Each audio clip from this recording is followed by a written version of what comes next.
Morning. As you hear, the meeting is being recorded. I suppose everyone is fine with that. I don't know, I will just check with our organizers if there are any practical remarks that you would want to make at this stage. So I would perhaps hear from you, Jeppe, whether you want to give some indications to the people who are joining us this morning. Jeppe, please. Thank you, Hans, and thank you everybody for joining now.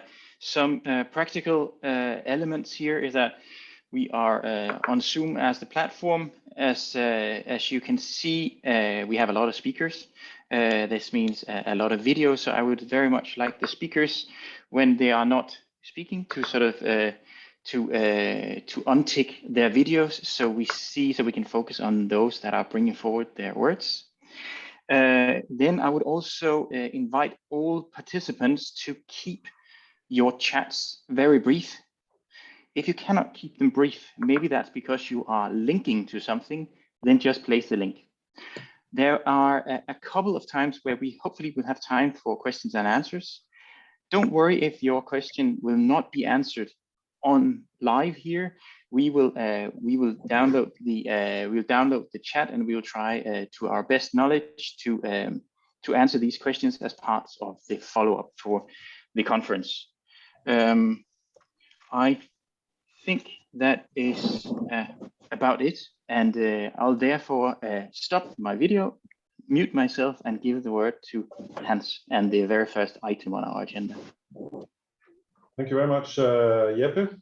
All that is very clear in terms of how we are going to conduct this meeting. I guess after quite some time where most of our business have been conducted online, we are all pretty familiar, but it's always good to recall how we best manage these meetings in cyberspace.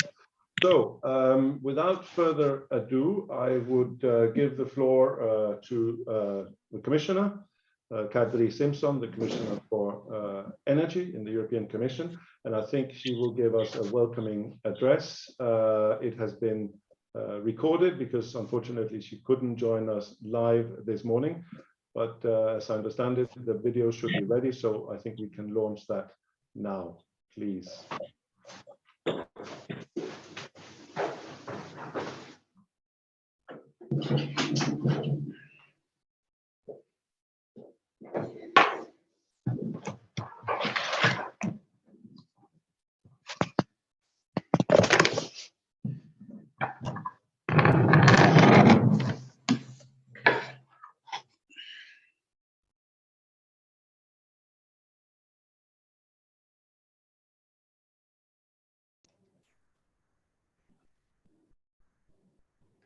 The sound is not working.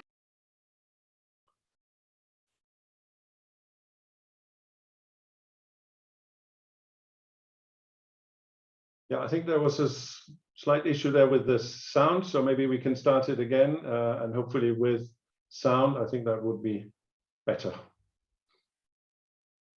It is an honor to speak to you today. I am very happy to welcome you all, a rich representation from European institutions to local governments, from academia to social enterprises. I also want to thank the organizers of this event who have attracted this wide range of participants and ensured that the discussions take our action forward. As just announced by Eurostat, we have the figures for the year 2020, and 8.2% of the EU population have said they were not able to keep their homes adequately warm. This is around 37 million Europeans, and I say it is 37 million too many. We can address energy poverty in a number of ways and through a number of policies, social, economic and energy policy, for instance, to protect the most vulnerable. Social and economic policy have an important role to play in addressing structural problems of energy poverty when people are not able to pay their energy bills. Energy policy also has an important role to play, particularly in creating more energy efficient homes that in turn help to bring down the energy costs. Now is a particularly opportune moment to address these issues. At a time when energy prices are surging, we have to ensure no one is left behind and the energy transition picks up the pace. In the short term, Member States must be ready to provide immediate support to the most vulnerable, especially as we prepare for the coming winter. In October, the Commission adopted a communication which includes a toolbox to tackle the exceptional rise in global energy prices and mitigate the impact on Europe's citizens and businesses. The toolbox also introduces a new energy poverty and vulnerable consumers coordination group, where all member states have a seat at the table. However different the national approaches may be, we can consolidate our efforts to alleviate the impact of surging energy prices on the most vulnerable. EU leaders will return to the issue of energy prices at the European Council in December. I will meet with the energy ministers before that to take stock of the measures already taken, but also to accelerate the medium to longer term response. At the same time, it is clear that to reach those in need, the local level, the municipalities need to be at the forefront when it comes to driving forward the just transition. As the EU's leading initiative on local action to address energy poverty, the Energy Poverty Advisory Hub will be the go-to place for local authorities and civil society as they take forward wide-ranging solutions. Together, local actors can build on experiences of their communities in adopting the most effective measures in line with the needs of the most vulnerable households. But this most immediate support from the hub needs to go hand in hand with longer-term solutions. It means addressing the root causes of poverty and vulnerability. We can improve the quality and energy performance of buildings, but this needs to be achieved in a way that delivers affordable housing. Buildings are indeed crucial for the energy transition. They are responsible for around 40% of the EU's energy consumption and 36% of energy-related carbon emissions. Last year, we published our renovation wave strategy. It aims to at least double renovation rates within 10 years. It is underpinned by an action plan with regulatory, financing, and technical measures to make buildings more energy efficient, also including common targets and conditions to attract more investment. Building renovations currently needs around 275 billion euros a year. As part of the Fit for 55 package, the Commission proposed a social climate fund for 2025-2030 to help vulnerable households with a view to these investment needs. It will provide funding of over 72 billion euros for member states to help finance investment in energy efficiency, new heating and cooling systems, as well as cleaner mobility, particularly at local level. These investments will reach households, and it is our task to ensure that all of them are able to save on the energy costs and have a comfortable living environment. This is also the main goal of the revision of the Energy Performance of Buildings Directive, the work that we are currently finalizing. I truly appreciate the input from all stakeholders in this process. And why are stakeholders' views so important? Because we have great real-life examples. This is why I am particularly pleased that the Energy Poverty Advisory Hub meets for the first time today. It will provide direct support and a variety of online tools to facilitate exchanges of experience and best practices. To illustrate the potential of this hub, I would like to share with you a couple of examples about the impact we can make in practice. First, project in Germany, where advisors consult low-income households in their homes free of charge. They consult on how to save energy from heating and appliances, how to save water, and how to include climate protection actions in their everyday life. In this project, participating households do not only save money, but also contribute to the climate change mitigation and the energy transition. And another one I would like to mention is EmpowerMed. It is a collaborative initiative of civil society, health practitioners, local and national authorities, media, and universities from countries across the Mediterranean coast. The project implements practical solutions tailored to empower over 4,200 households to manage their energy consumption and improve access to financing. With the Energy Poverty Advisory Hub we are launching today, I look forward to what we can achieve together. Thank you very much. So, ladies and gentlemen, you just heard the Commissioner there setting the scene for today's discussion.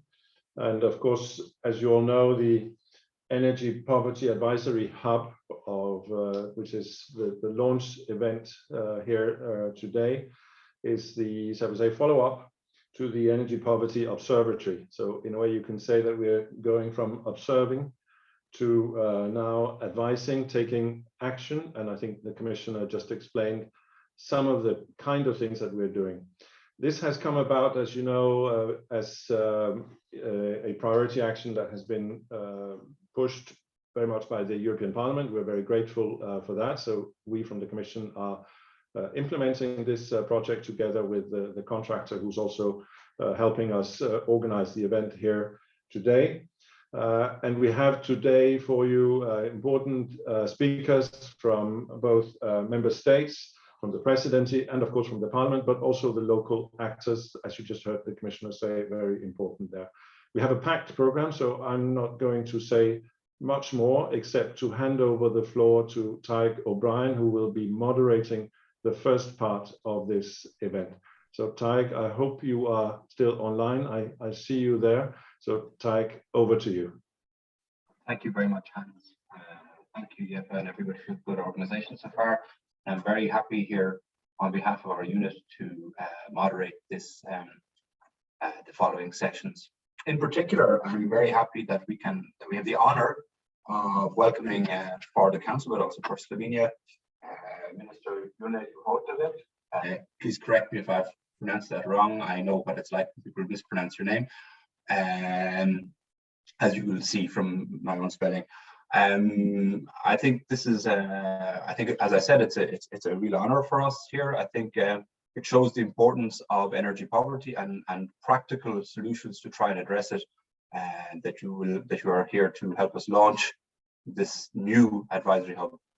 And thank you. And with that, I will hand over the floor to you immediately, Minister. Thank you. Thank you very much. Thank you for giving me the floor. So, dear members of the European Parliament, dear colleagues, let me first greet you on behalf of the Slovenian presidency. I warmly welcome the initiative to intensify European coordination on addressing energy poverty, such as we are now seeing in the upgrade of the European Energy Poverty Observatory into an advisory hub. So, as we have seen in the debates of the Extraordinary Energy Council at the end of October in Luxembourg, mitigating the effect of the recent events on the global energy markets for vulnerable consumers is of key concern to majority of member states, of course. By putting people first, we will successfully deliver the European Green Deal, and we should constantly keep that in our minds. When we speak about energy poverty, we should aim for better planning as well as consistency and comparability of national approaches. We can probably agree that even very diverse social policies of member states have one thing in common, that is a strive to decrease poverty in general. But however, their design and to some extent also success is affected, among other things, also by certain energy policy decisions, or sometimes simply just circumstances that are out of reach of energy policy makers, as you have seen recently. Either for reasons of high fossil fuel prices, or, for example, for the reason that green transition measures are still financially inaccessible for a large number of people. The fact is that we must face this challenge and coordinate our action. The issue of energy poverty touches upon the framework of social, housing, energy, and other policies. So searching for the right answers is demanding, even at the national level, let alone the European one. Vulnerable consumers have recently been greatly affected by rising energy prices, but this problem has not hit all member states equally due to differences in the energy mix, import dependency, market interconnection, etc. But understandably, the member states are dealing with this problem differently. Some are using systemic tools like taxes. Some are trying to help the final consumers to subsidies. In Slovenia, for example, we have so far decided for prices regulation of fuel oil using for heating, and we are also preparing a one-time subsidy for the most vulnerable consumers. But however, next to this very specific situation now, we have been systematically addressing the energy poverty for some years now through measures like fully subsidizing energy renovation for the most vulnerable households through the eco fund we have established. So, dear colleagues, I very much support all efforts for improving our policies and practices when it comes to alleviating energy poverty. Let me therefore express full support in the Commission for these efforts to launch this advisory hub today. Thank you very much once again.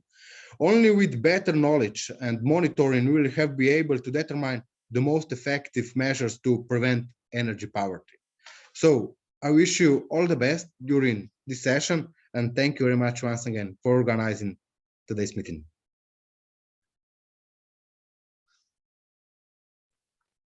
Thank you, Minister. I think maybe just started.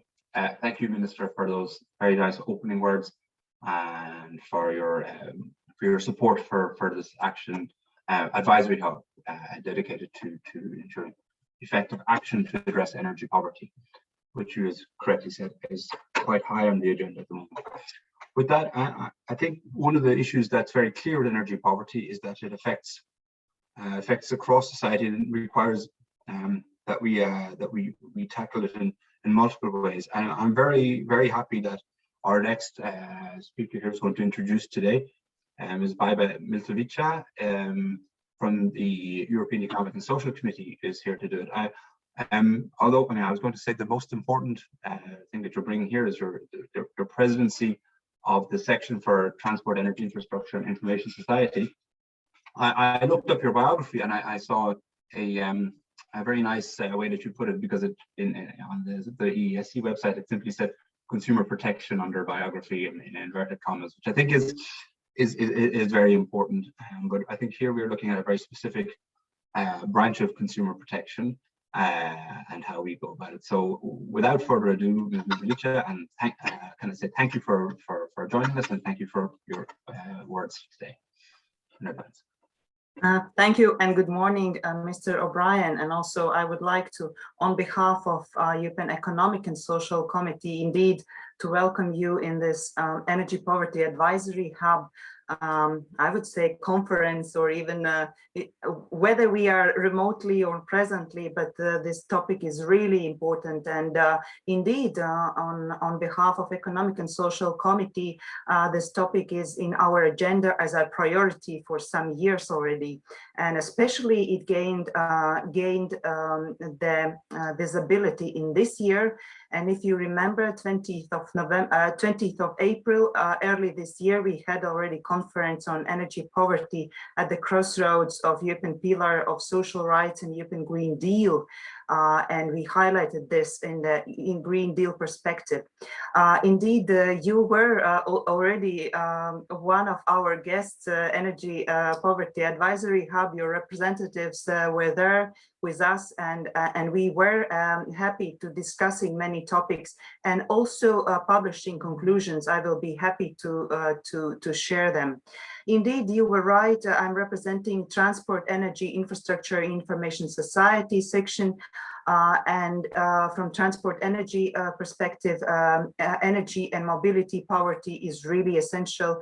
Therefore, in September, during the Slovenian presidency, we already looked at the national recovery and resilience plans, and we were looking what member states were really presenting to the Commission and also to the civil society organizations and to inhabitants how to tackle with energy poverty. And we saw many initiatives, and many of them were linking with refurbishment of houses, renovation, a wave strategy in the Europe. And I think we need to really highlight these initiatives more.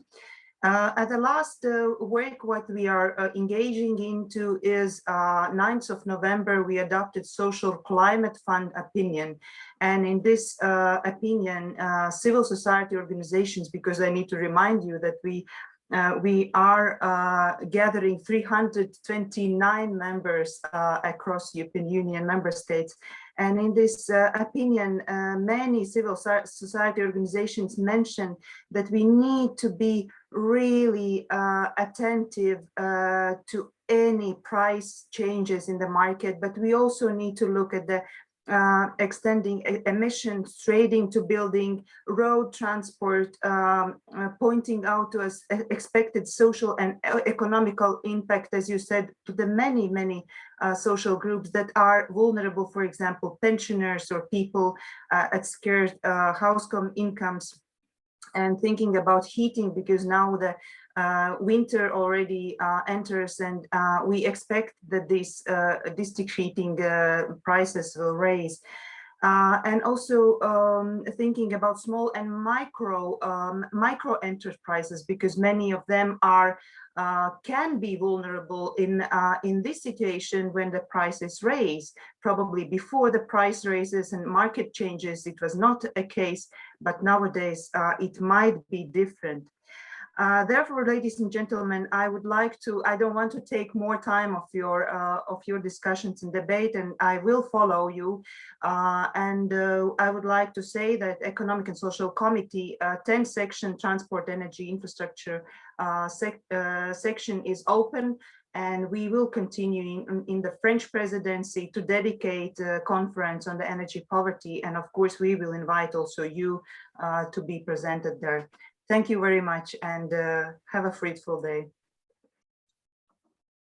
Thank you very much for the very clear and very interesting and to the point words of introduction. I think we all, I hope we all anyway, because I certainly did got something from them. So I think now at this stage we have finished the opening statements. And we are due to now go to the discussion with members of the European Parliament on a excuse me in a plenary intervention session, I think is what it is called. So first up is Michael Bloss, if I am correct, who is a member of the ITRE committee.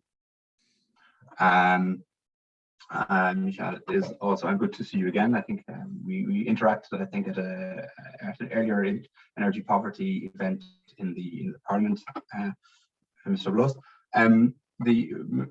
Michael Bloss is a member of the Green faction in the European Parliament, and he is also the group's rapporteur on the European Green Deal, if I'm not mistaken. And with that, I will hand the floor over to you. Thank you very much. Yeah, thank you very much. Thank you for the invitation. I'm replacing Kieran Cuff, who unfortunately cannot make it today, but he will be back for sure in this debate. So yeah, let me give you a little bit the viewpoints of the Greens on the whole debate. So first, we see, of course, this increase of energy prices in the EU that will probably last until, well, the end of the heating season, so April 2022. And we see that access to energy is related directly to the well-being of society and people. Cooking, preserving food, access to hot water, light, everything requires energy, and not everyone has the access to it. In Europe, it's 34 million people that suffer from energy poverty. So that's in 2019, 7.4%. And for us, it's really clear what causes the spike of energy prices is the soaring prices for fossil fuels, in particular gas. We know that if we would have started with the transition to renewable energies much earlier, today we would have cheaper energy prices than with the coal and gas. And we know that coal, oil and gas will be expensive in the future for our planet's future, but also for our citizens' wallets. Therefore, we really need to do the transition to renewable energy as fast as possible. So what has caused the situation now is also this past energy policy that relies on coal and gas and invests billions of euros into such projects like Nord Stream 2. Relying on Russian gas also makes us dependent on the outside world, dependent on questions of a geopolitical dimension. And therefore, really, it is for us important that the Green Deal as such is oriented towards investing into energy efficiency and renewable energy. What we should really not do is investing into new gas projects now, because that's then again leading to the same gas trap and creates new investment ruins. And we need that money to invest into renewables. By 2040, we must achieve 100% renewable energy in the EU. This will be also good for citizens' wallets because, as I just said, we know already today newly installed renewables are cheaper than fossils. What certainly is not true is that the rise in energy prices is due to the rise in CO2 prices in the EU emission trading scheme. This is an unfair attack on EU climate policy. What we need to have is more climate policy and not less now in order to become independent from gas. Now, this, of course, we also know this kind of transition, this is only a medium-term solution. So the Commission proposed a toolbox with lots of different things, direct aid for low-income households. Member states should fight energy poverty. There can be some interventions into retail energy prices, which is already inside the electricity directive. There are the possibilities of citizens to go to mediation services, to an ombudsperson. There are social tariffs. There are supplies of last resort. There are the possibilities to increase information to citizens. And there are possibilities for member states to ban the disconnection of non-payment for energy bills. So there is a lot of things in the toolbox, social policies. The EU should use this, the member states should use this in order to tackle and attack energy poverty, because it is a real problem. But we stand firmly against the attempt to water down climate policies. And we really want to support people in need with social instruments.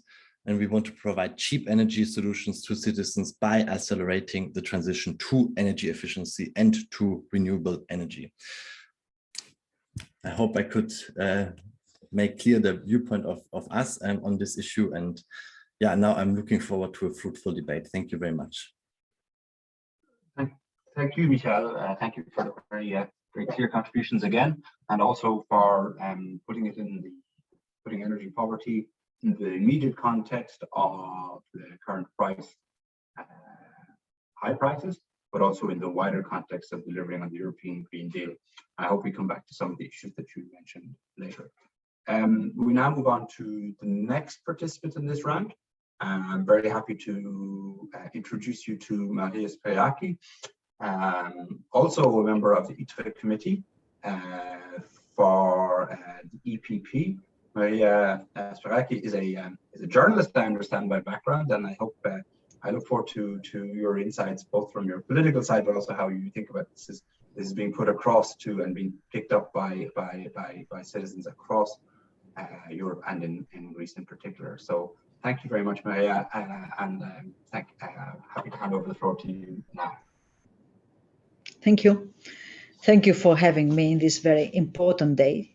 It allows me to say a few words in order to introduce myself. I am here with you not only under my capacity as the member of the Parliament who has signed a pilot project with AAA from the Commission on how can we detect energy poverty, but also in this mandate as the rapporteur of the opinion on maximizing the energy efficiency potential for the EU building stock. Having said that, I would like to start with my second slide, which is on building construction, which is one of the most dynamic economic sectors, as you all know, and financial and commercial activities related to construction, renovation and management of buildings and extension of assets currently represent a budget close to $9 trillion globally, which is expected to increase up to $11 trillion by 2023 and up to $15 billion by 2025. Most of the investments are directed to the residential sector, with 70% of the total budget spent by the public sector and 26% are private investments. And let's go to the next slide, slide 3. More than approximately 100 to 150 million people in Europe live under energy poverty condition, which means that they cannot afford to cover the cost of energy in developed countries. In my home country, Greece, 22.7% of the population reported that they could not keep the home adequately warm in 2018, while the corresponding EU average is 7.3%.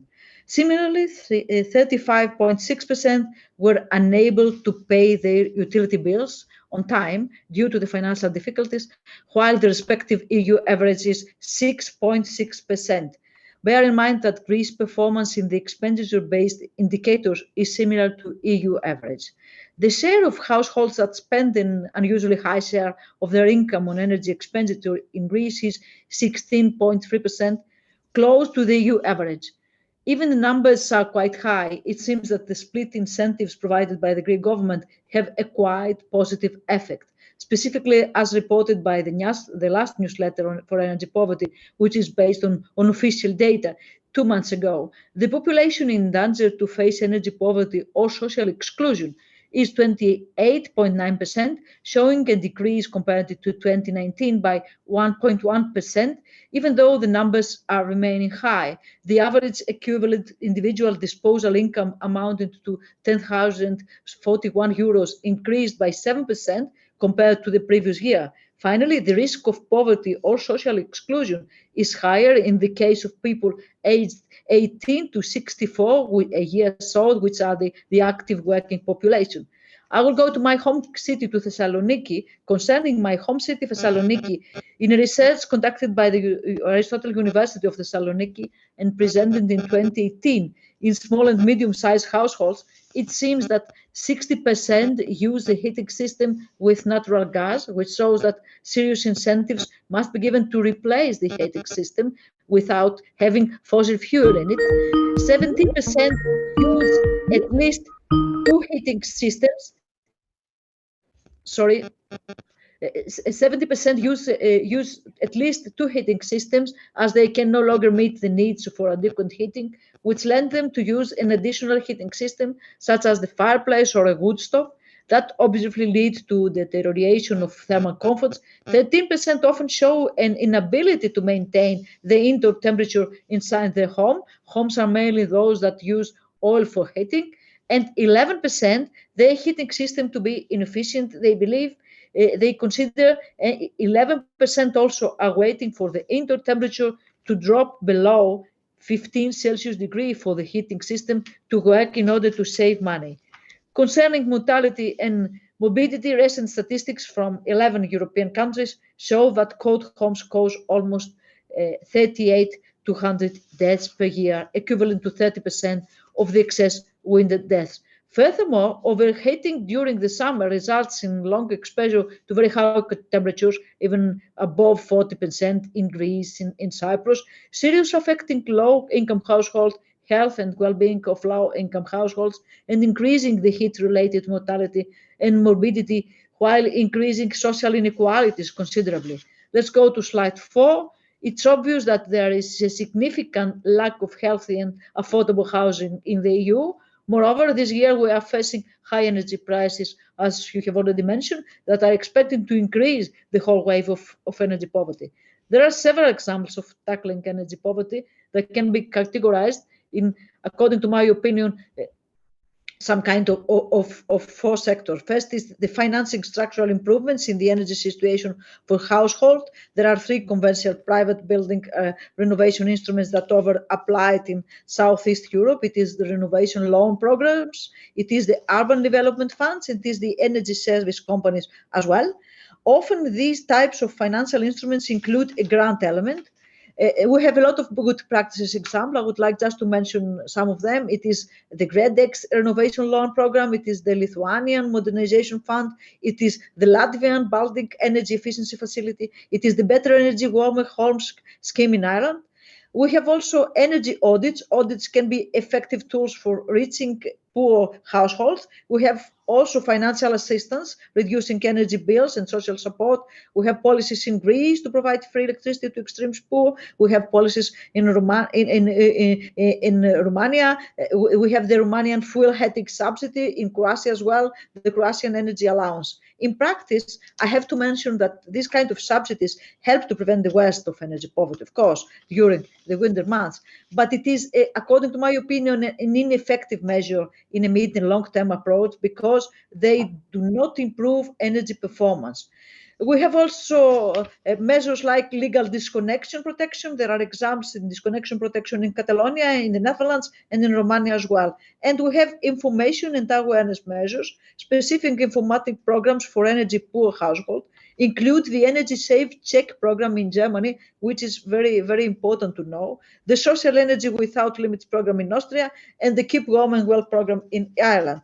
Similar measures, we have already talked about this, have adopted during the COVID-19 lockdown. The major ones were ban on disconnection, subsidies on energy bills, tariff adjustments and freezes, deferral of energy bills payment or personalized payments plan. All kinds of these measures are in place in various member states according to the Commission toolbox as the state of health emergency is continuing. Let's go to slide 5, because we all acknowledge that member states have unsurprisingly placed more effort than others on implementing housing energy efficiency policies. But the most important, according to my opinion, is to focus on structural deep renovation wave by auditing information and awareness instrument and disconnection protection policies. When it comes to Fit for 55 package, the recast of Energy Efficiency Directive should require the member states almost to double their annual energy saving obligation by setting binding targets in their national climate and energy plans. I think it is a key aspect, leading the way through action in the public sector. In stimulating this acceleration, it is also important to include and adapt measures from EU best practices. I would like to conclude by saying that predicting the energy consumption of the building sector is a challenging exercise, as numerous political, technological, climatic, and social, demographic, and economic drivers that present very high uncertainty determine it. Nevertheless, it is estimated that the total required budget globally for the decarbonization of the building sector is close to $14 trillion. And now the last slide, it is time to accelerate the transformation of our building by transforming the way we invest EU funding. We also invest national funding, setting circularity standards on the new materials, focusing also in the indoor air quality and increasing finally the quality of life of our citizens. In this regard, the Energy Poverty Hub we are launching today is a key to unlock the potential of our efforts. Once again, thank you very much for having me in this very important meeting. Thank you. Thank you very much, Ms. Baraki. And also I want to say thank you for your patience, I think is the best word, in the slight reordering that we did the last meeting. I think it is unfortunate, but very much appreciated from our part. Now, I found a particularly interesting presentation if I may, I might ask you some questions, because first of all, I really like the focus that you put on citizens there. I mean, wrapped up on citizens here. I remember, I understand you remember for Thessaloniki, and you mentioned it there. I won't go into my own reminiscences about visiting Thessaloniki, but what I will ask you is, you brought this distinction between the interesting things that were happening across Europe. You mentioned the country on our well, among others, and then you talked about what we're doing at the European level in terms of the European Green Deal. I was wondering if I could just ask you maybe to pick up on how much maybe citizens understand of what's happening at European level, because we see a call for things to be done at European level, and can relate that back to the experience they have. And you mentioned almost 23% of people of households, I should be clear, in Greece say they cannot afford to heat their home. Is there an understanding of these links, or is it a case, is there a way, what can we do to bring across what it is we do or should be doing at European level, or is it a sense that we are seen as being responsible as a suggestion sometimes is put forward by the actions like the ETS, as Michal also suggested? Let me say that it is a very important question, because the awareness issue is a key issue when it comes to our citizens. So it is important to explain to our citizens that they have a lot of opportunities to increase the level of their everyday life by having a deep renovation in their flats, in their houses. And that's why I insist on the term of deep renovation, because I think that it is also important to understand that a lot of parameters are on board in this kind of term, and we work together with Mr. Goof coming from the Greens. He has the report. He was the leading rapporteur on the issue of the maximizing the efficiency of the building stock in the EU, and I had the opinion in the ENVI committee. But it is important first to explain to our people that there are a lot of funding available in order to upgrade their own houses and flats. This kind of funding must be focusing.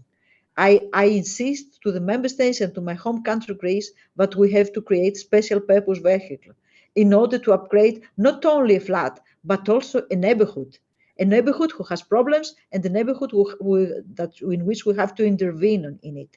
It is important to give clear signals. This was before, and today it is the after, and it is an investment coming from the European taxpayers' money. It is an investment focusing on how can we tackle energy poverty. It is also an investment that it is addressing a lot of issues, social issues, health issues, and it is very important to have focused investment. The second issue is the issue of raising awareness. I have already focused on this, because allow me to say that in Greece we invest a huge amount of money in tackling energy poverty and upgrading the energy efficiency. For example, according to the Bruegel Institute report, Greece is now has allocated approximately 6% of its own funding coming from RRF, from Recovery and Resilience Facility, and this, I think, the biggest percentage of funding comparing with the other member states beneficiary from RRF. Thank you very much once again for having me, and I am at your disposal for any further question, if I can to respond, of course. Thank you very much. I like the fact you picked up on the RRF, which has been, I think sometimes as an official, you find that these are great, but they take up a lot of your time and effort when you're doing it. It's good to see that hopefully something can come of it. And again, this link between subsidies and structural issues that you've touched on several times, which I found quite interesting. I mean, how do we make sure that we get that balance right between and bring the European issues into it? Between, sorry, if I haven't been clear, please tell me. Sorry, but the sound is not at the best quality, allow me to say. Excuse me, this is my fault. I might have to upgrade my microphone, but I won't do that while everybody's watching. So I just wanted to say thank you for highlighting this issue of the RRF. I think maybe at the end we might see if there's any more questions we want to get, or if there's any coming from the chat. I just noticed from the chat there's a lot of discussion about this balance between the RRF. It should be clear that the Reform and Recovery Facility and the structural issues, and the balance between structural subsidies for want of a better way of putting it, and short-term subsidies to address the issue immediately. I think at that stage we will close our plenary session, or move to the last part, is a better way of putting it, of the plenary session, by having a video message from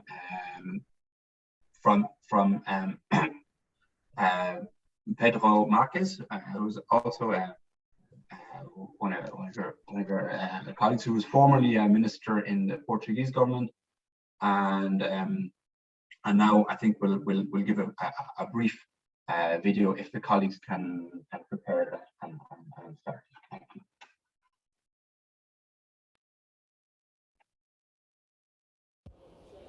Dear Commissioner, dear Director General, ladies and gentlemen, I chose to talk about Fit for 55. This is one of the suggested topics, and I think I should dwell on that one.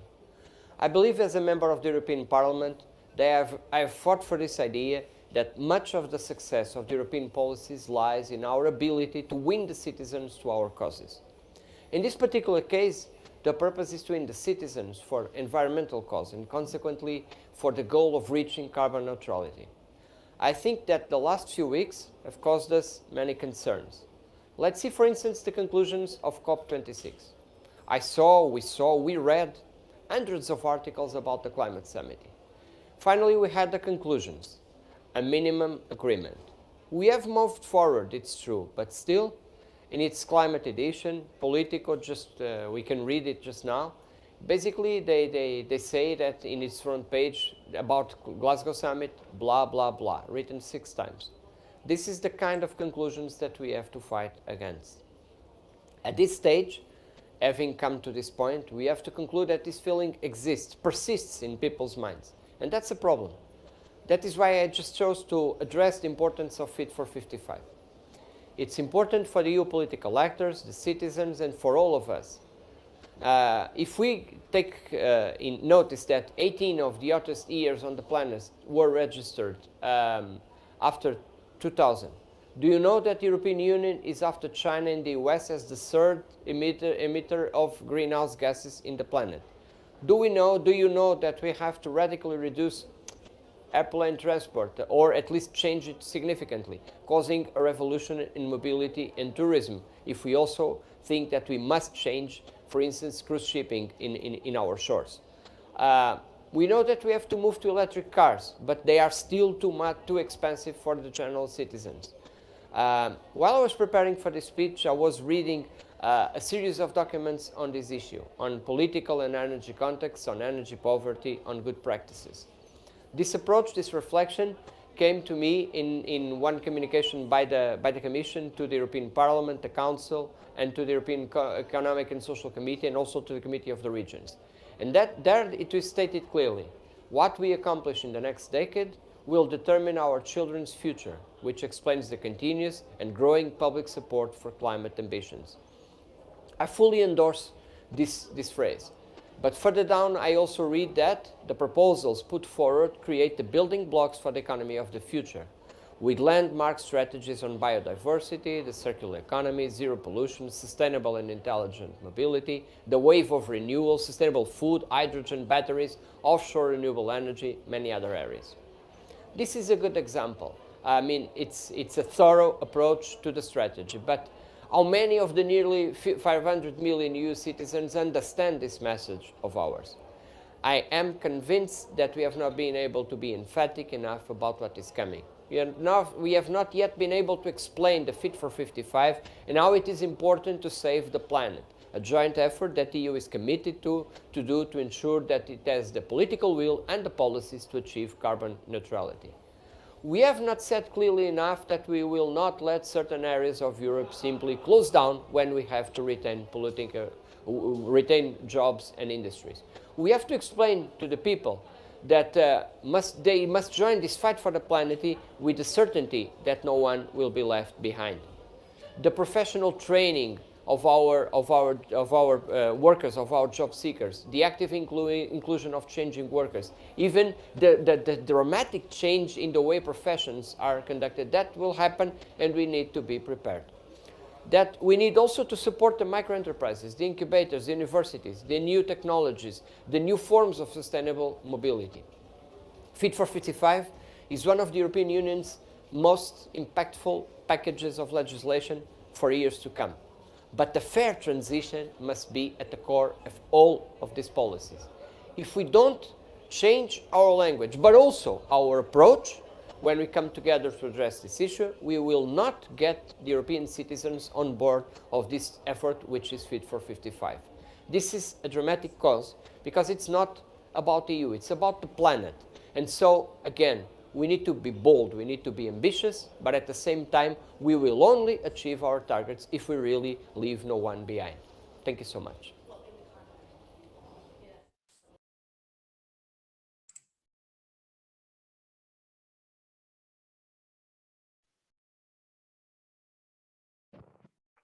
So I'm very happy that we got that video. Maria, Ms. Faraki, I hope you can see I have tried to improve my my speakers in the meantime, and my apologies that if you couldn't hear me so well. All things. So I think we're coming towards the end of this plenary session. I just wanted to maybe highlight a few things, unless I mean, actually, first I wanted to ask Ms. Paraki if she has anything she wanted to add before we wrap up, and then I will turn to some final closing words, if that's okay. No, okay. If I may, and thank you very much for doing your best in order to improve the quality of the sound. Now it's perfect. I would like to underline. Well, let me say just one thing, that it is important for our advisory hub that we're launching today. It is important to join forces and exchange best practices. I think this is the key for me, because it's not only the monitoring of the energy poverty that we have to take into account, and of course to have credible and reliable data, but also to have tailor-made solutions for different regions and different municipalities. And in this regard, I think that we have to increase the involvement of our people, and we have to increase the involvement of the local authorities. And I would like to congratulate you and the whole team for organizing this event of exchanging of view and giving us the opportunity to present our opinion. Thank you very much once again. Thank you very much. And I think that's a very good point to end your contributions on, is the sense that we have to join forces and we have to take action.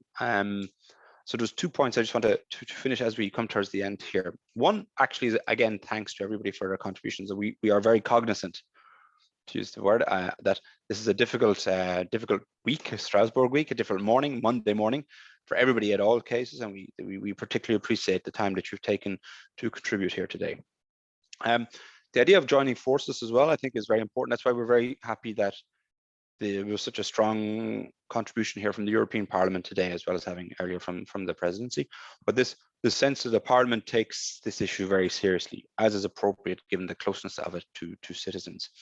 And I think what we heard coming today was this. You see it reflected in across the European Green Deal, across the concrete measures proposed in the Fit for 55 package. You brought it up in terms of the Energy Efficiency Directive and the types of measures that we might see coming out of that at the end. I also want to flag here, and there's an important point here. Today on the advisory hub is in large part targets the actions of local authorities and facilitating concrete or clear actions on the ground. One of the things, and this is what was mentioned by the Commissioner, that we've seen as well, is that you see that energy poverty is truly multidimensional, and it takes inputs from all different parts of government and at all different levels of government. So we see the dimensions of social policy, and we see dimensions of concrete actions in energy, so on. Now, we hope that some of those can be brought to bear in this new coordination group that the Commissioner mentioned that was being announced, that was announced in the context of the energy prices communication, that we can both show and share good practice across the European Union, as well as at the local authority level, as well as at the underground level, also at the central government level through this advisory hub, and that we can, through the coordination group and the actions of the advisory hub together, they will act in complement to each other.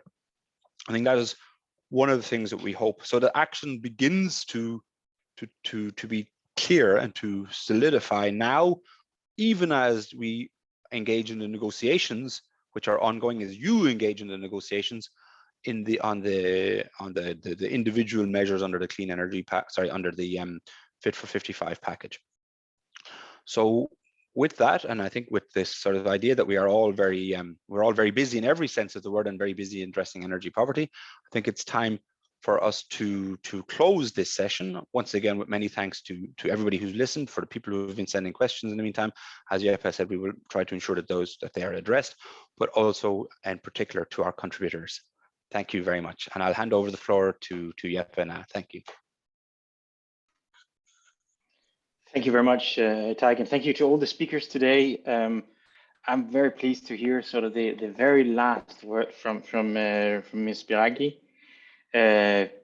because I can tell you that after our coffee break, where we start at 10:45, this is exactly what we will be focusing on. The local examples and more local examples. First, we'll start out with 3 very good ones from Budapest, Zagreb, and Ghent. But I can tell you much more is coming. And I will tell you a little bit more about that. But most important right now, take a break and see you at 10:45. Thanks for now. 10:45, and this means that we start recording the last session of today's high-level day. And I'd like to just connect from where we ended with Ms. Biragi and the examples, because now we are actually going to have a series of three cities that are actually trailblazing on this topic. And afterwards, I will then present very briefly the Energy Poverty Advisory Hub's activities in a nutshell. But since I know that our mayors also are busy on this topic and many other topics, I would give the floor immediately to you, Ms. Karatüte, Vice Mayor of Budapest, and actually former rapporteur from Committee of the Regions on Energy Poverty, and now on Gender and Climate. So spot on title, if I may. So if you can unmute, I will give the floor to you. Let's see if I can, we need to have unmuted. If I can ask my colleague to unmute.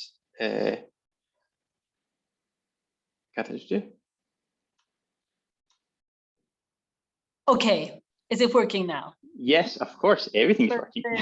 Thank you very much for the invitation. I'm happy to be here. I'll jump in the middle. I have like 2 hats here. One is a European and one is from Budapest. So I'll try to highlight the main things I can add up. I don't want to repeat anything that has been said. Besides being Vice Mayor of Budapest, responsible for utility management, transport, waste, water, sewage, energy, I'm also a member of the European Committee of the Regions. And I was working on an opinion on energy poverty. I'm working on an opinion on gender and the Green Deal, and also on the future of the Covenant of Mayors. And this it's all connected together. So I just would like to highlight some things. When we were talking, this is the Committee of the Regions. We say this is the voice of the cities. It's the body beside the European Parliament, where actually local leaders, elected leaders, are present, and we try to help legislation with our practices and implementation, because we talk a lot about the energy transition. We talk about a lot about mitigation and adaptation. And I think this is now the mitigation part, where the implementation, like 70%, is up to the cities. And when we look at energy poverty, actually, maybe not 70% is up to us, but actually we are the ones, local mayors, local authorities, who actually know those families, who actually are the first gates to those families who are in energy poverty. Before the COVID crisis and before the current energy crisis, we were talking about between 50 and 100 million people in Europe. We usually say 1 in 5 Europeans are facing some sort of energy poverty, not just differs in paying bills and unable to build, to heat their homes, but also with very bad housing conditions. But this was a pre-number. And I think this is why it's really important to have this energy advisory hub, this poverty hub, why it's important to collect data, because what I see now that these numbers in the past months and in this upcoming winter will increase hugely. Usually we are the ones who are identifying these energy poor households, and what we are facing today, that there are a lot of new households who come into this precarious situation, who didn't experience this before. We don't know about them, and they don't know about what their opportunities are, where to move, who to ask. They will come to us, mayors. What I see and what we usually talk a lot about, and also in my opinion on gender and the Green Deal, there's a very important gender perspective, because when we look at the households, when we look at the pay gaps and the pension gaps, we were talking about the factors of energy poverty, of the care gap, we see a women's face of energy poverty. So when we look at the green transition, when we look at the solutions, it's very important to collect data and also have sex disaggregated data, because there are added up vulnerabilities which we have to identify on a local level and also on a national level and in the European level. What we usually say is that the local level, the local authorities can bridge a lot of gaps when it comes to implementing European goals. When we want to make it into reality, we see a lot of gaps in the green transition, and also there are wider gaps in tackling energy poverty, where there's a lot of potential on the local level. I think this is why it's very important that the Covenant of Mayors, which is really good in bundling up all of the local ambitions, cities and regions. We have all the big cities on board in the European Union, that the Covenant of Mayors has a third pillar besides adaptation and mitigation. It has energy poverty to look at and mainstream, because when we build up in the local level our local strategies, our sustainable climate and energy action plans, it's really important to also look at it from an energy poverty perspective. When we say no one will be left behind, that this will be a reality. But we have a lot of challenges, and then I come back to Hungary and Budapest. We have quite a different situation. There are huge disparities all over Europe. We have also a very different situation in Hungary, because the energy prices has been frozen for 10 years now, which means Hungarian citizens pay the same price for heating, for electricity, for water, for wastewater on a 2009 level, which comes really handy now in this current energy crisis. But also we see a lot of setbacks of it because of the fixed prices. There was zero increase in the energy prices for the public in the past 10 years. So we are absolutely lagging behind in all the deep renovation of private homes. And if I look at the national recovery and resiliency programs of the Hungarian government, I don't see any resources allocated to the very, very bad housing conditions of Hungarian citizens. So fixing prices at the current energy skyrocketing, I think that's a really good thing, but locking prices for 10 years, we see now that this has a big backlash. I want to add one other. There just in Hungary last week, also now the fuel prices for cars has been frozen to a lower level. So now there's a very, very firm regulation in every energy price. It's not a cap, it's a fixed price, and it's regulated by the government. But what I see now is maybe a new thing. It's local governments facing energy poverty. Because when I look at like the city of Budapest, when I look at the next year's budget and current public procurements of energy, if I look at street light, public light, I see the prices not doubling, but tripling. When I look at maintaining public transport, I see also energy prices in a much, much higher level. When the COVID crisis hit most of our local authorities, which means that we had a lot more expenditure, a lot more vulnerable citizens who we had to care of. We have a trust crisis in the public transport, because safety in the COVID crisis, the concept of safe public spaces changed everything, and it hit very hard public transports, which means that we lost a lot of people in public transport, but we are facing a lot of price increase, and we see a lot of new vulnerable citizens who are looking for our help.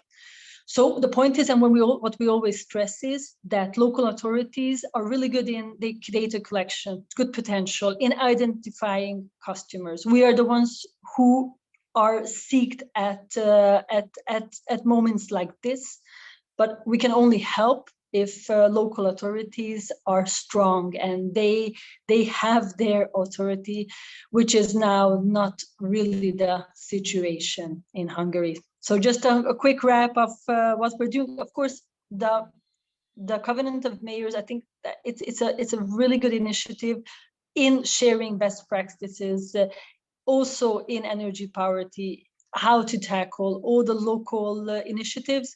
But with the legal framework we have, it's stuck in the same position almost that it was like 10 years ago. So thank you very much for the floor, and thank you for inviting me. Thanks a lot, Ms. Tijai. What I really like about today is that we are visiting all layers of governance here. And this is where the exchange is so important, because we do have the solutions locally, but also the national and the European level will also have to provide good solutions, and also have good solutions as also that came forward also now with the communication from the European Commission.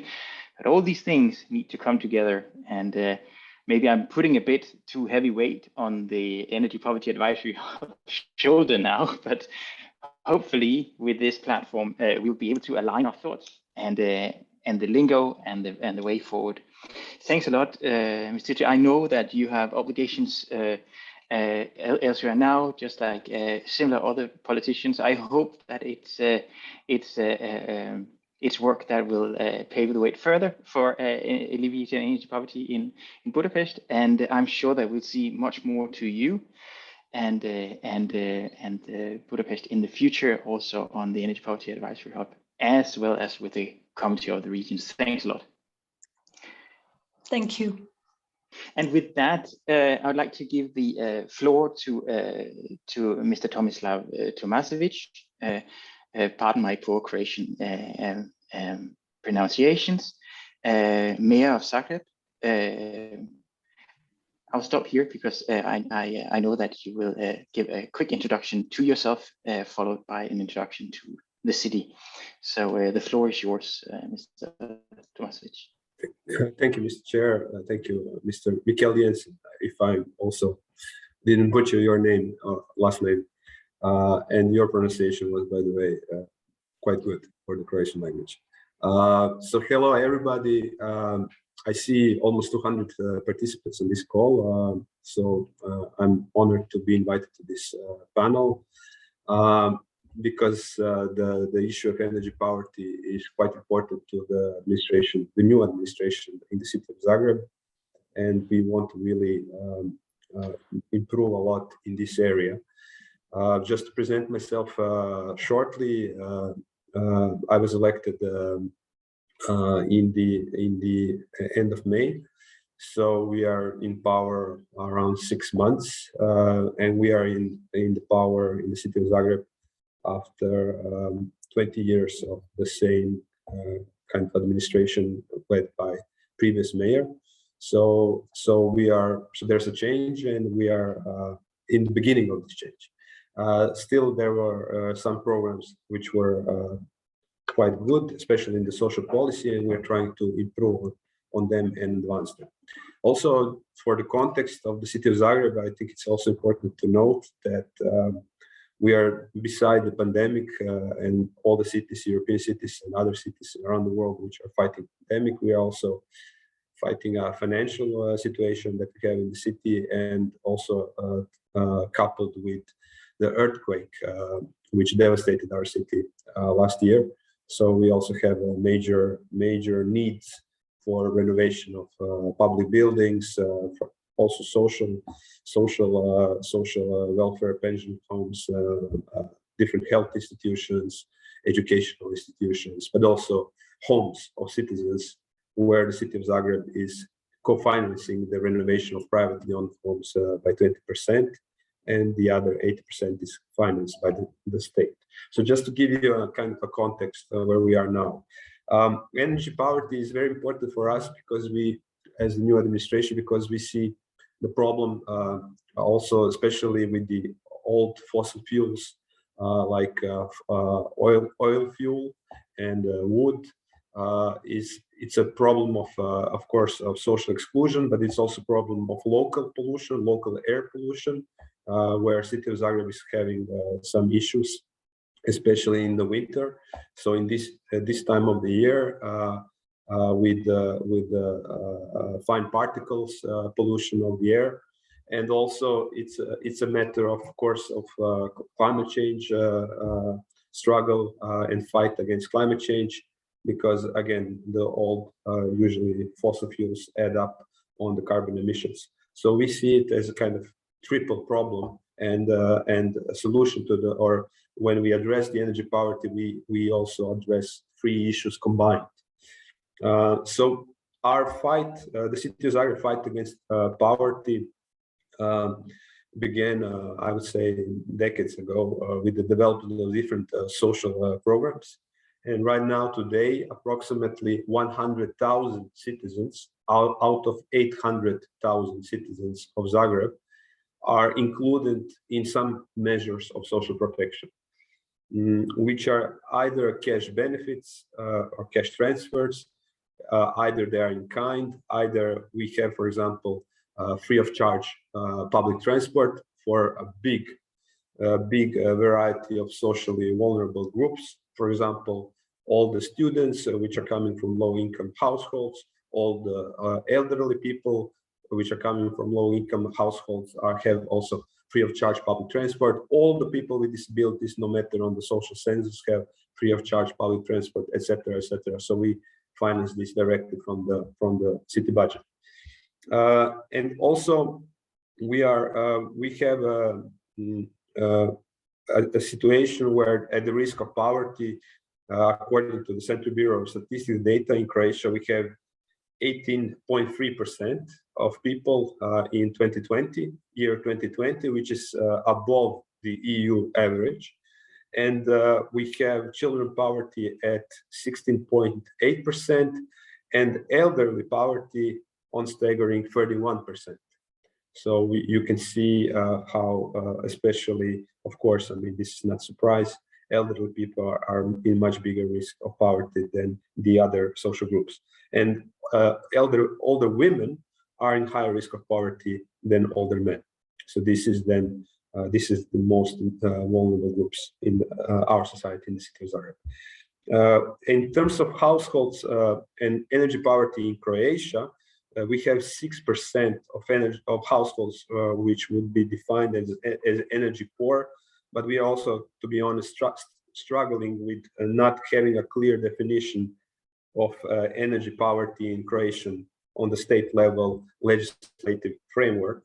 So this is also, to some extent, all the statistics are to be taken with some kind of reservation. Then what is important is that the city of Zagreb is one of the few cities which have a strategy on fighting the poverty and social exclusion, and actually we adopted it just recently. And actually within this strategy for poverty, combating poverty and social exclusion, we included already before the measures for energy poverty alleviation. In that way, I'll just briefly mention some of the measures. We started actually with the national contact point for the Energy Poverty Advisory Hub, which in Croatia is an NGO, environmental energy, renewable energy NGO called Society for Sustainable Development Design, or DOR in Croatian. So together, City of Zagreb and this NGO, which again is a contact point for the Energy Poverty Advisory Hub in Croatia, we did some small-scale pilot projects where we targeted some of the poor households, and we gave grants for 50 households that empowered and equipped them with energy-efficient packages like light bulbs, etc. But also educated and trained employees who are working with these households how to increase their energy efficiency and therefore reduce their energy bills. And then this developed in a project called FAIR Solutions for a Better Community, which was also implemented with the same NGO DOR, but also with the Faculty of Electrical Engineering and Computing in the city of Zagreb. And then we had 102 poor households in Zagreb, which were visited for energy audit to see how they can improve their energy efficiency and again reduce their energy bills. Again, some energy packages were donated, and we actually funded this project by European Social Fund. And now for the next year, for 2022, we actually included a special measure in the city budget, which is really visible in the city budget because we want to stress the importance of this measure called reducing energy poverty.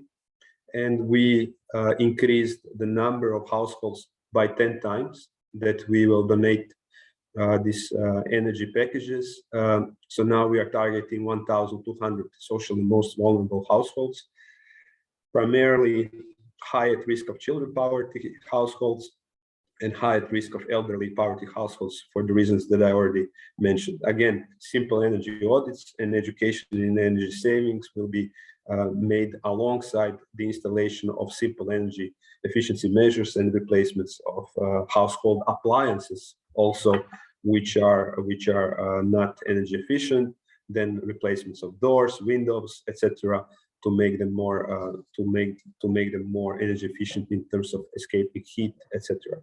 So these are some of the measures that we are kind of lifting, and we are very happy to be exchanging ideas and also counting on Energy Poverty Advisory Hub to see what are the measures of the other cities that we can learn from, how to actually better target these households, because this is also one of the problems.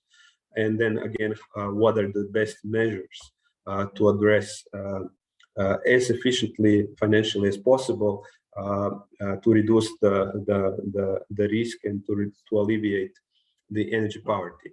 I mean, we also see this from justice, climate justice perspective, because we think it's not fair that those people who are kind of, in terms of their overall consumption, contributed the least to the greenhouse gas emissions and the climate change problem, would then be the ones who proportionally pay the biggest bill of the energy transition. We think this is not fair.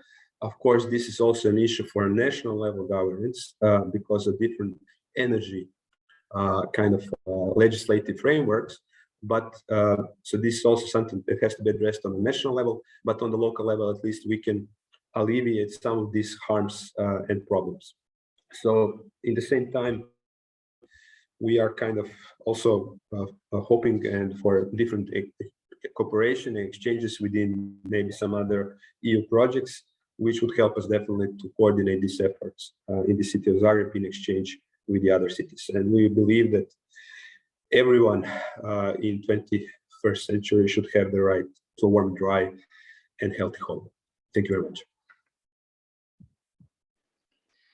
Thanks a lot, Mr. Tomasevic. I will just say, just as a disclaimer here, I have not written these 3 speeches today, but I must say that they are linking very well.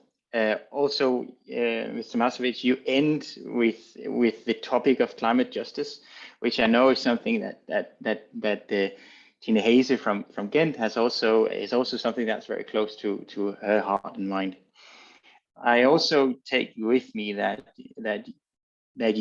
Zagreb is well ahead in the work with understanding and getting, as let's say, a detailed picture of energy poverty in your city.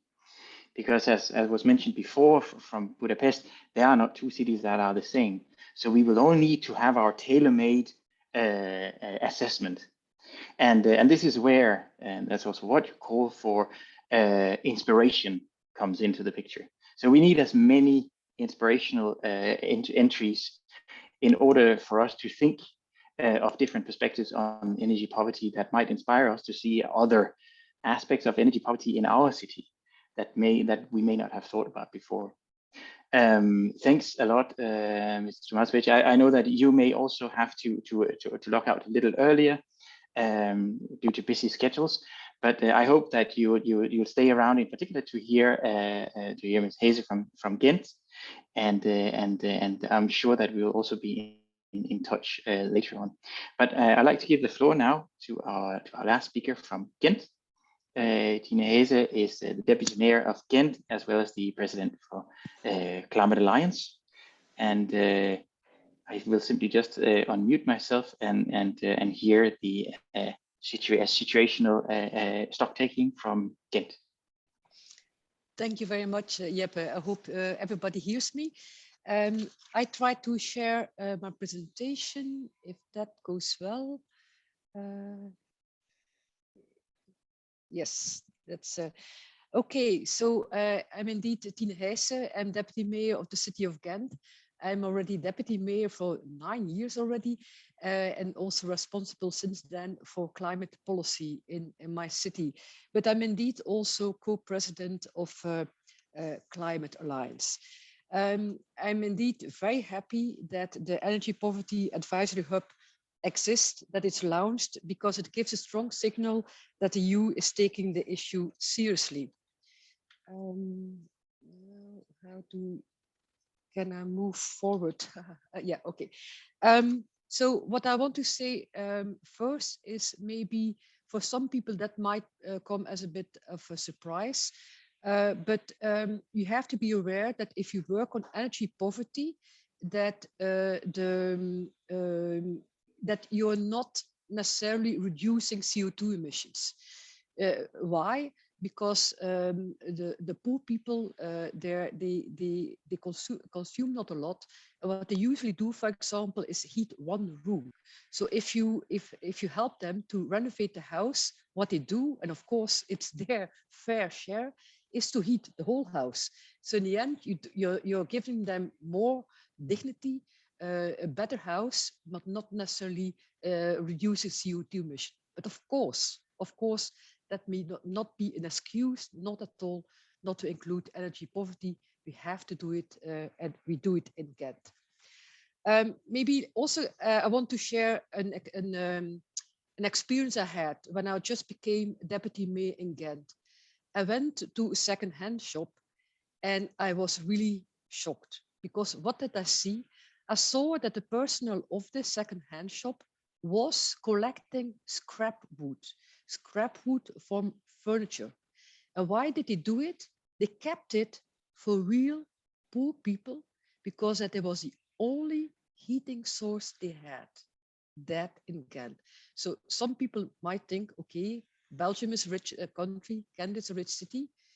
It is, but at the same time, there is, and it's not so small, that a minority who really have problems to heat their house properly.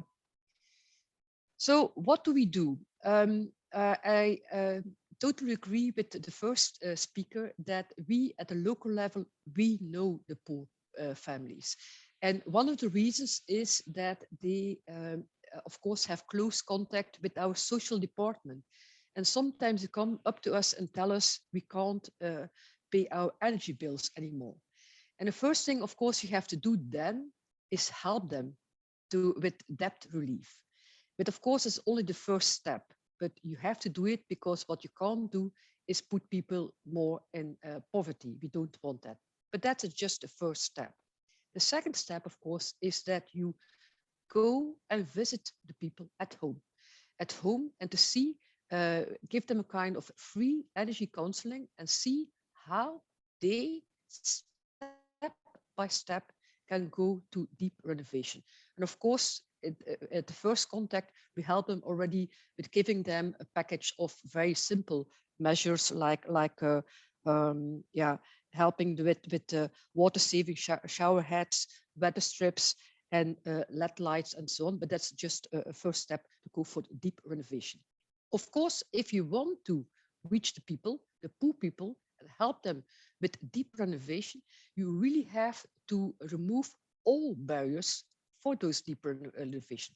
And of course, with poor people, the financial side is one of them, clearly. So what we did is that before we gave subsidies, but we decided to replace them with loans, only loans, because loans are much better, especially for people with not a lot of money. People can't, poor people can't do upfront investments. So they need the money immediately when they have to pay the bills of the investment. Of course, the financial side is not the only barrier. We help them with a lot of things, also removing barriers of finding people who can do the renovation, help them with information. We basically help them with everything if they want it. And also a special group, even a group that even it won't work with energy loans, or people what we call that they just had the money to buy a house, basically sometimes because they are discriminated on the rental market. So they buy a house, but they really have no penny left anymore to renovate the houses. We call them captive residents. So for this particular group of people, we have another system. It's also kind of energy loan, but a special one. It's what we call then that they only have subsidy retention. It means that those people have to give the budget back, and it's a budget about 30,000 to 40,000 euros, only give it back when the house is sold. So for example, when the people die or something else happens in the situation. So that's also a particular system that we have in Ghent. We of course also aware that it's not only about people who own the house, but a lot of poor people rent houses. And in general, 1 out of 2 people in Ghent rent a house. There you have to have a special system addressing those people by helping the owners of the houses to renovate the houses. But if you help them, you ask, okay, we help you as an owner, but we want something back, and we want fixed rental prices so that the people who rent houses also benefit from the renovation. And of course, the social housing system is also very important. In Ghent, about 12% of the houses are what we call social houses. It's not enough. We should go for 20% of the market. But what's also clear at this moment is that, unfortunately, the people who rent social houses, so they have to pay less rent, but the houses are not necessarily energy efficient. So that's why, as a city, we also help the social housing to rebuild sometimes the houses or to renovate and go for deep renovation of the social housing sector. That's an example of not in Ghent, because of course, I think we are a front runner in tackling energy poverty with a lot of things and a lot of helping removing barriers. But we also, of course, can learn from other experiences in Belgium. And one of the examples I want to give is Project Papillon. What does it mean? It is a brilliant example. It allows vulnerable people to rent energy efficient appliances for low fixed prices. So they don't have to buy it, they can rent it. And so they immediately have very good appliances that consume a lot less energy. So what are a bit my conclusions or some lessons learned in Ghent is, and I think that the previous speakers would agree with me, is that, of course, policies have to be tailor-made. Because, for example, the rental market, the housing market might be different from country to country, even sometimes from city to city. So you have to have tailor-made solutions. It doesn't mean that we can't inspire each other, because some things you can use in your own countries, but you always have to adapt it to your own situation of the city. Another huge challenge is that, of course, you also have to think, and it's a very difficult one, are some houses still worth to renovate? Some aren't. It just should be demolished and replaced by other buildings. And of course, we have to do that in a social way. For social housing, it's simple, because people who live in social housing, if the houses are too bad, we will replace them and they can go to other social housing. But what about private houses? So that's a difficult thing, but we have to be aware that we should also dare to demolish some houses who are too bad. And another thing, I'm not only responsible for climate policy, but since this term, I'm also responsible for housing policy. I'm very happy about it, because it's quite clear that you can't tackle energy poverty if you don't tackle the housing crisis. And there's certainly also in Ghent, also in Belgium, there is a crisis on the housing market. So we have to deal with that as well. So that are some lessons learned in Belgium. We know indeed the families, we have solutions on the ground. We help to remove all barriers that people are facing, especially vulnerable people, to overcome the barriers why they can't invest in making their houses energy efficient. But of course, there's a long way to go. I hope I can give you some good example and inspire also other cities. Thank you. Thank you very much, Tina, and thank you to all three speakers. It strikes me how aligned your thoughts are, which makes it much easier in the dialogue with different levels of governance.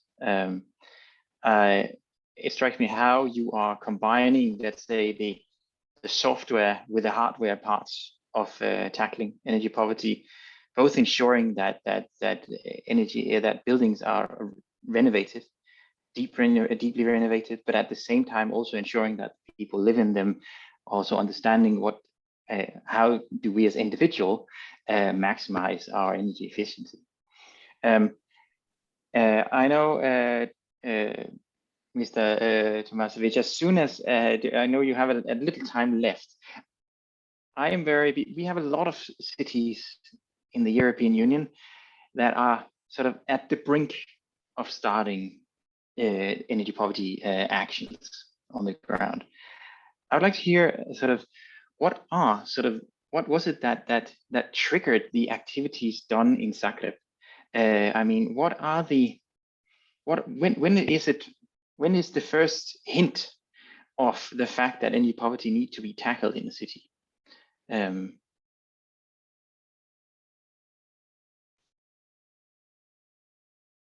You managed to unmute yourself. Well, thanks also to the colleagues for this also two very interesting presentations from Budapest and Ghent. I mean, first of all, I want to say with Budapest we have a lot of cooperation. We also, the mayor of Budapest and myself were in Glasgow on a climate change panel, also on the cities, what we can do in terms of fighting climate change. And then we also stressed the energy poverty really in both of our presentations as one of the main kind of political values. And also Ghent is also inspiration to all of us. I mean, because Ghent has, to be quite honest, in sustainability, a lot of innovations and policies which are inspiration to all the other cities in Europe. And but to be honest, what happened in Zagreb, and here I can say I don't have two hats as the first speaker, as the deputy mayor of Budapest, but my previous hat was civil society, and I would say civil society was the driver, the key driver on really putting the energy poverty through climate justice perspective as a topic on the agenda of social policy. And the city of Zagreb kind of through this partnership with NGOs like DOR, I would say then included the energy poverty issue in the social policy programs. And so I would say this was the brink, and I'm coming from also civil society. My background was in civil society for many decades. And I think, I don't know if this was the case in other cities, but usually the NGOs, the civil society, citizens initiatives, the trade unions, different social groups, faith groups address the issue of climate change and climate justice, and then through that energy poverty was a logical step forward. I mean, to address the energy poverty. That's an interesting notice. Also, I mean, in general, as a way to approach energy poverty, that when we are talking about transitioning our society, that there is only a certain way public authorities can go.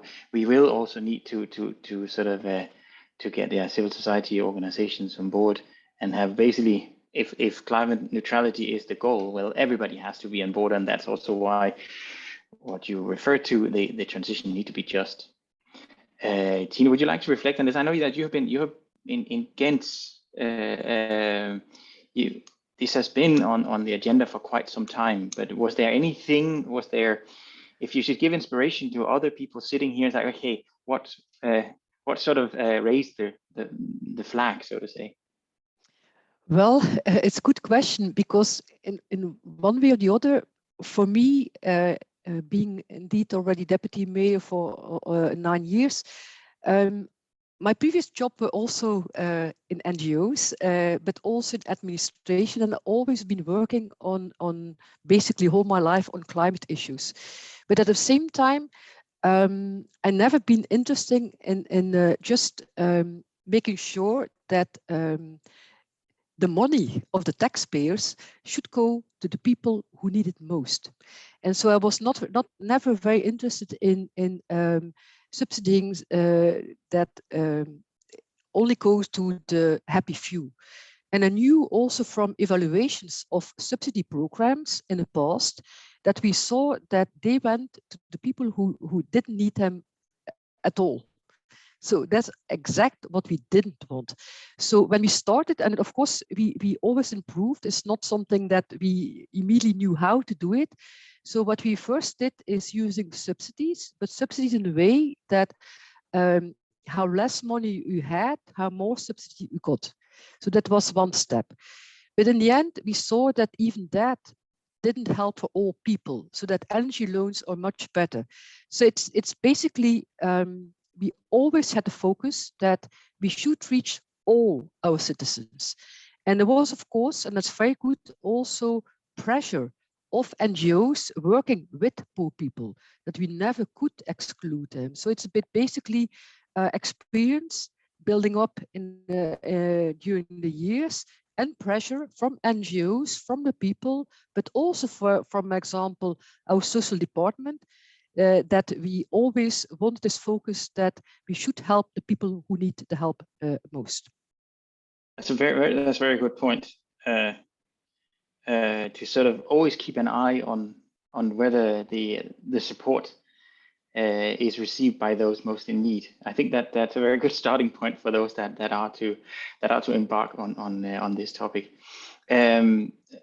Tomasevic, just before you leave, is there anything particular you take away from today that you would like to share? I know that you have to be out here in approximately 1 minute. So if there's anything you'd like to bring forward now,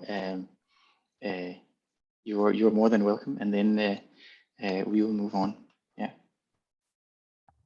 Well, first of all, I want to thank you once again for the invitation, and I would like that I see the feedback of all these hundreds of people who are on this Zoom call. I was reading to the chat to see where are people coming from and what are their ideas, problems, and this energy data privacy is also an interesting topic which was raised through the chat and not through the presentation. But in terms of presentation, I think what's really important, that which I take away, is the housing issue. I think the housing issue cannot be separated from the energy poverty. And as it was mentioned, there are very different housing situations from the city to city in the Europe. And so the whole issue of social housing, the affordable housing, who will pay for the transition or renovation of the housing is very kind of linked with the energy poverty. That's something which is much clearer in my mind, especially after the presentation from Ghent. But also in Zagreb, this has another dimension also because the renovation after the earthquake, where we had to also renovate a lot of housing. This addressed a lot of justice issues. Who should pay for the renovation of the housing in the city of Zagreb after the earthquake? Should it be paid by the public? In which ratio? Should it be a social census on that or not? There were many issues addressed there, and these are, especially in the historical city center, people who are living there are not necessarily rich. I mean, this is also one of the kind of stereotypes and prejudices which are wrong. I mean, there are a lot of actually poor people in the historical downtown, which was hit the most by the earthquake. So this I take away most from this presentation. Thanks again. Thanks a lot. I think this is obviously we don't hope for any cities anywhere in the world that a devastating earthquake will be what starts the process on energy poverty, but clearly in all sort of transitions of our cities, it's important that the question of energy poverty and the vulnerable consumers trickles into basically all aspects of renewals of our cities. Thanks a lot. Also, I think also to reflect a bit, also to give us your concept on the triple win, also on combining sort of both the also adding on the air pollution aspects of tackling energy poverty. I think this is I hope that's inspirational to the, as you said, hundreds of people listening here. I will now first of all thank you in Zagreb, Mr. Tomasevic, and Ms. Hesse, you have promised to stay a little longer and sort of come with a bit of closing remarks after I hopefully, with my presentation of the Energy Poverty Advisory Hub, will be describing a series of activities that are hopefully sort of spot on the challenges we've heard here. So thank you very much, Mr. Tomasevic. I'm sure that we will also be seeing much more to each other, and I can already reveal now from my presentation that we have heaps of inspirational cases on the Energy Poverty Advisory Hub already. So I think with that, I will then share my screen. First of all, I'd like to say that we had a couple of questions in the chat.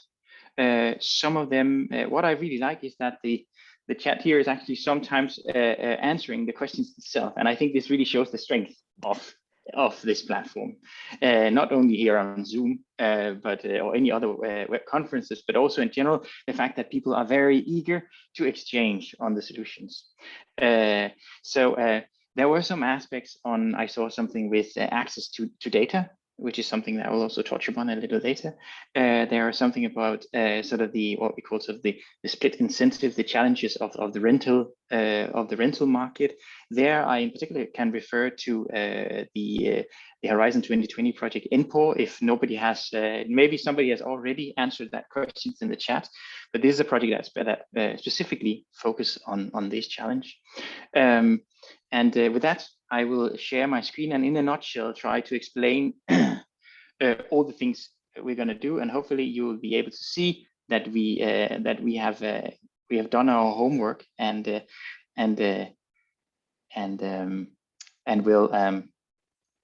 we'll tackle a large part of this. I hope that this screen is now in full mode. So here, I will just quickly jump to the nutshell here, and you would see basically what the interesting part is that basically all speakers here have mentioned the local level. And here the vision is really to ensure that we fast tracking local actions on the ground, and also keeping in mind that this is actually a very important part of the Green Deal's mandate to leave no one behind. As it was mentioned before by, I think by the mayor from both from Budapest and from Zagreb and Ghent, the local level is where the public authorities meets the citizens.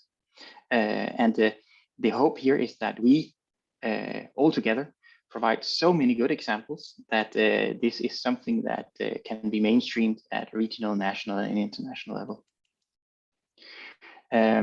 As you can see, this fits into the mission too of being the sort of the center of energy poverty experience and expertise in Europe.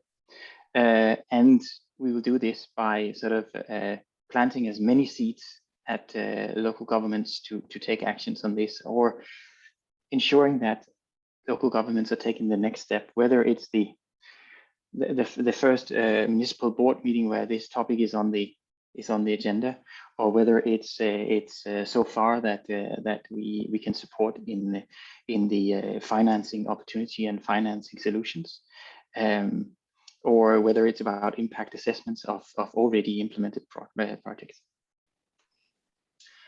As you will see, and what has also been mentioned before, we are not sort of reinventing any wheels here, so to speak. We are standing on the shoulders of the good work done in the Energy Poverty Observatory.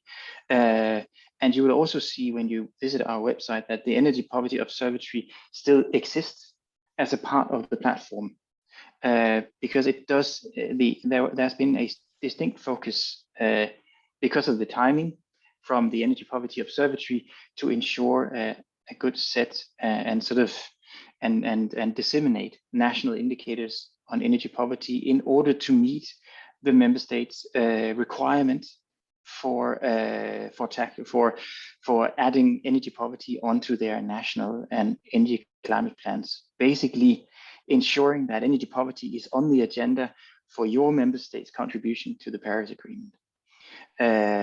At the same time, also a tremendous amount of information has been gathered with both practical examples, but also a lot of scholars have provided articles on the topic, which is something that we are also maintaining on the new website that we have, and will continue to maintain.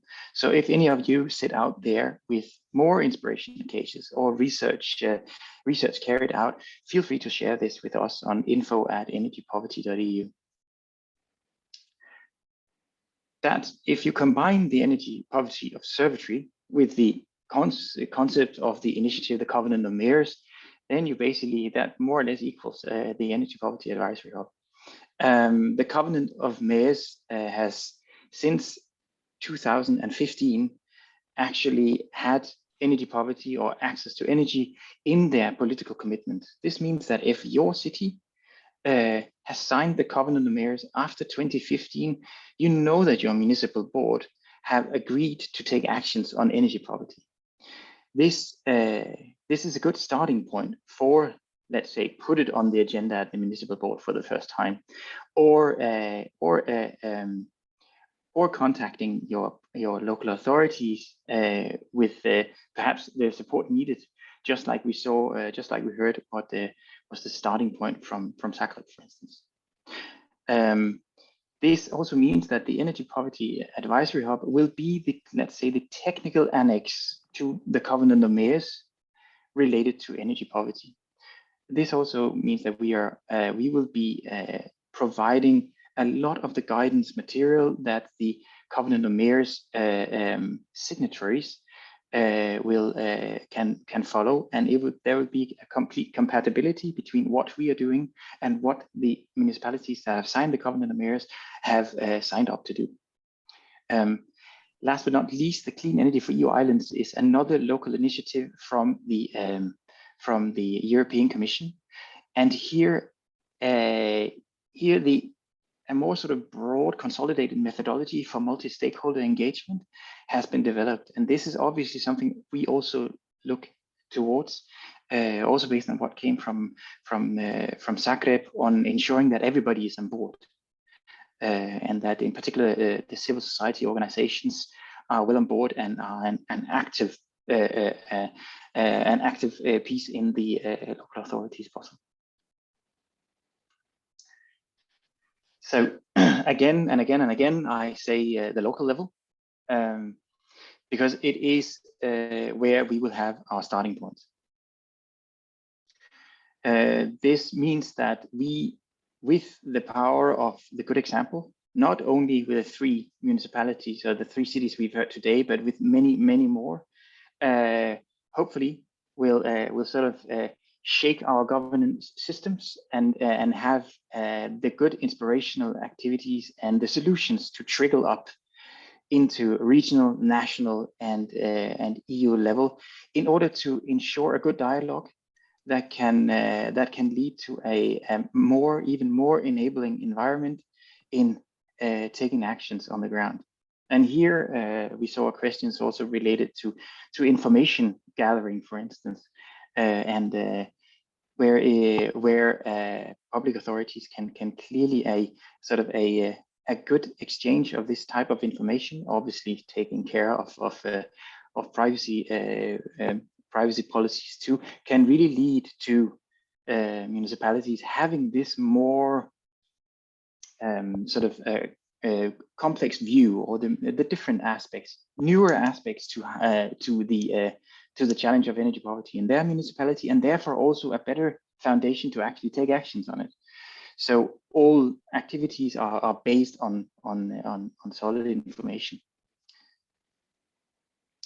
We do this centrally from Brussels, well knowing that the solutions are local. This is why our the EPA office is in Brussels, with partners scattered around, both inside our consortium, but also with what we call the local antennas. Because we do know that we may be able to gather the information, but the real experts are out there on the ground working with this challenge on a daily basis. So you will most likely, if you are nearby any of the dots here on this map, and also as the Mayor of Zagreb mentioned, be in contact with some of our antennas and perhaps not us directly. That said, you're always welcome to contact us, of course, and I can again repeat our help desk, which is info@energypoverty.eu. It may be that you send us a question and we simply forward this to our national antennas, because they are very often better suited to provide a contextualized answer to your question. Moving on, we also have a series of experts, both technical and social, that will be supporting us as an expert roster when we are offering our technical assistance. So this means that whenever you will apply for technical assistance with the Energy Poverty Advisory Hub, you will of course receive the support from the expert support from the Advisory Hub itself, and let's say the umbrella or helicopter view of the solutions that we have. But at the same time, we will always ensure that there will be a regional or national experts combined in sort of a trio support to push for the next step in the alleviation of energy poverty in your city. So here, just very briefly on some of the main outcomes that are both related to research,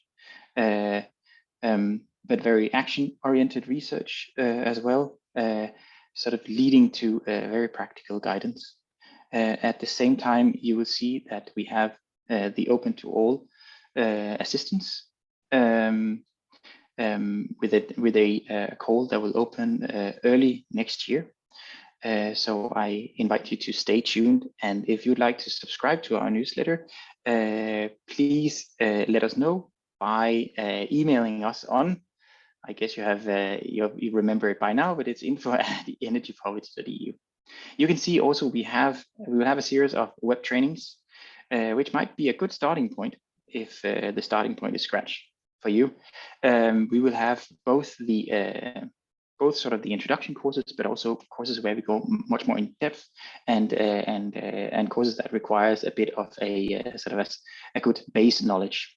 At the same time, the help desk, as I mentioned, I don't think that needs further repetition.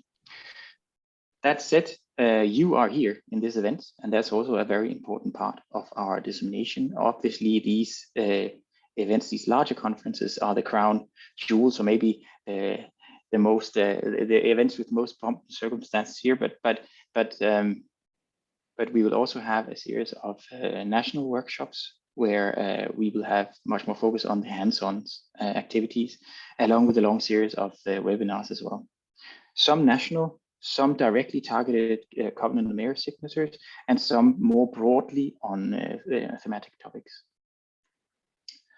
The same thing here on research, on the research part. You can see that we are focusing on the local level. Again, I repeat myself, where we have, in collaboration with the Covenant of Mayors, had the local indicators, a long list of indicators that can be used as inspiration for you to set a baseline for energy poverty in your city. At the same time, we will also have sort of, as you said, that we've done a lot of research on case studies, and I have actually been allowed to announce to you that we have our Epa Atlas available on our website right now. I think it went live late last week, which is basically a map of inspirational cases from all over the Union, as well as some beyond, actually. And our hope is that we, in time, when more inspirational cases are popping up, are mushrooming everywhere, based on the inspirational talks from here, for instance, that these will also go into this atlas. So we will create a momentum where we can continue to gather small dots on this map, so that no local authority will have to look far in order to find inspiration. Preferably, the neighboring municipality should have a dot on that map, and just a phone call away. Nevertheless, we have launched, I think we have with our research, we have more than 200 examples in the making that will gradually be launched. I think we are up on a bit more than 100 dots on the map right now. If you feel that you have a dot you would like to place on this map, contact us, and we'll be happy to put you there too, and make you a part of the map. That said, we will also have a series of project handbooks that will follow the process also of the Covenant of Mayors, which is basically from the very starting point with the first cup of coffee, where the topic is energy poverty, to the final impact assessment of your big implemented plan. I will stop here in order not to repeat myself, and just leave our contact details here. And And as I said, there might be questions coming here in the chat. Not all of them we can answer on the spot. We may also like to sort of elaborate a bit with links to inspiration to some of the things that are that have come up here. But I would perhaps just stop my presentation here and perhaps Tina, let you reflect a little bit here as we are soon going into, let's say, the wrap up of the first day. So I hope you you have had the time now to build some good bullets and nutritional food for thoughts for our participants that have been here today. I hope so. So basically what I heard and that I really agree with is that at local level, we know the families. At local level, we can bridge the gaps. But also at local level, we can show that you can tackle different problems at the same time. So we have a lot of good examples. We have front runners at the different stages. But what we also at the local level, that's very important, we also can identify the barriers that prevent us for going for really large scale roll out of all those experiences, because that's what we need. So we also know the barriers, and those barriers sometimes should be removed at national level or at European level. So that's what we expect that is happening, that all barriers are removed so that all energy poverty can really be included in all levels. That I think it's very important. What I also heard, and I really agree with that, is that the last thing we should do is watering down climate policies. On the contrary, we should even make them stronger. But we have to include energy poverty from the beginning in each measure we take at local, national, and European level. I think that's very important. But I would say just do it and keep on the pressure because a lot of people in the cities, in the countries, count on us for having a decent house and a good living. Thank you very much, Tina. I think these are really, yeah. I think you pinned some very important messages and also really show the strength of the forum we have here, where we do have all the decision makers, ranging from the local implementers and all the way to high level to commissioner. And I hope that we can continue this dialogue exactly so that, as you said, the solutions we have a lot of solutions. But it's also important to exchange on these solutions in order to be able to mainstream them, and the good solutions can be created, maybe invented at local level, but they can be large scale rolled out on national and EU level. There is a couple of questions here. Actually, one for you, Tina, if I may pose it to you, because somebody has been wondering. How come, let's say, the most vulnerable groups afford a loan? You said that you had changed sort of the direct subsidies to loans instead. So we have two different types of loans. Now, a loan is much better than subsidies, because subsidies, if you give people a subsidy for renovating the house, they normally have to do the upfront investment. With energy loans, it's just on the contrary. So what we do, and it's always tailor-made.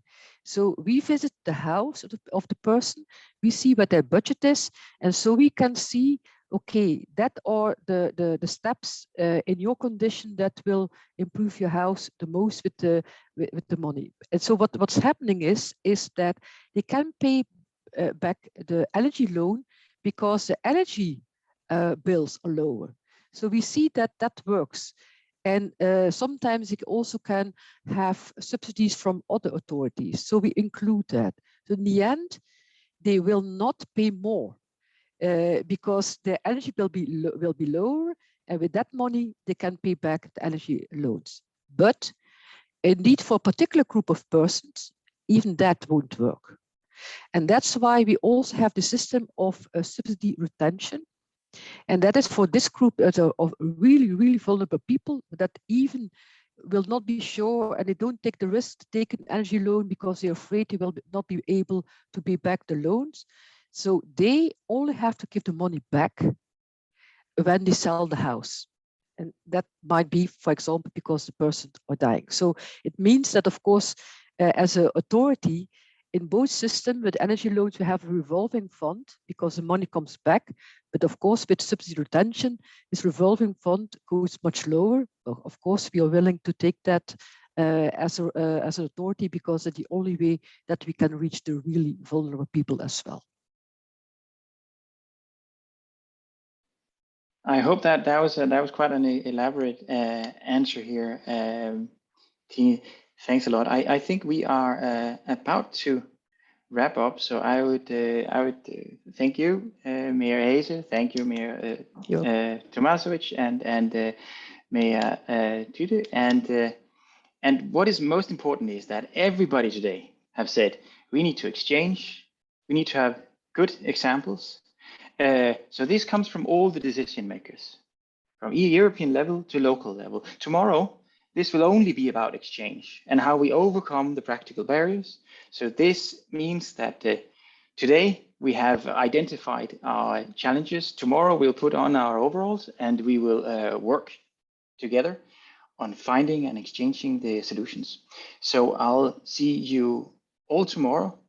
And in the meantime, you saw 3 examples just now, but I really invite you to go and check out the EPA Atlas on our website. I bet there is so much information that if you started reading now, you will not be done by tomorrow when we start.